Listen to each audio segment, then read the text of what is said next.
La guerre des restos a fait rage dans le 10e épisode de Top Chef diffusé ce mercredi 3 mai sur M6. Pour la première fois, les chefs de brigade ont ouvert leur établissement, décoré avec des perruches. Une guerre des restos inédite, voilà la promesse faite par Top Chef pour le 10e épisode de la saison.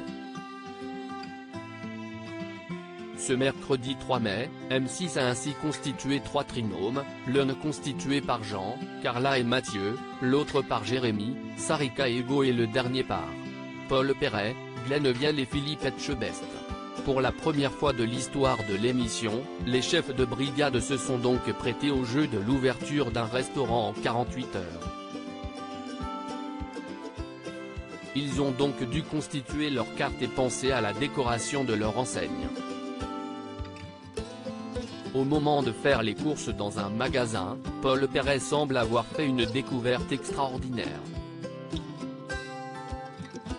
J'ai trouvé, lance-t-il. Tu te fous de ma gueule ? Répond du tac au tac Glennevielle.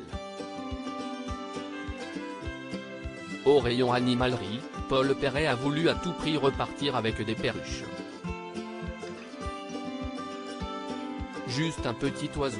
Tout le monde ne va parler que de l'oiseau, promet-il.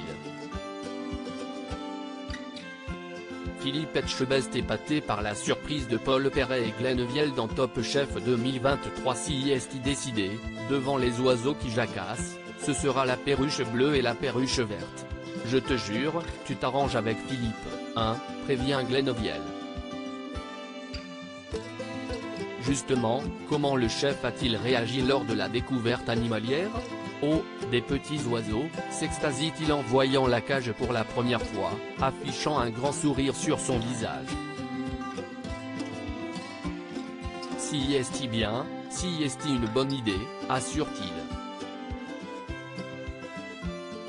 Peu de temps avant le service, le meilleur ouvrier de France dispose la cage aux oiseaux dans la salle à manger. Je trouve que si est pas mal, ça marche plutôt bien. On retrouve l'atmosphère qu'on voulait donner à cet établissement, à savoir une maison familiale, s'enthousiasme le chef. Les perruches de Glennevielle, Paul Perret et Philippe Etchebest ont-elles trouvé un nouveau nid douillet ? À l'entrée des invités dans la salle, les perruches font un effet bœuf.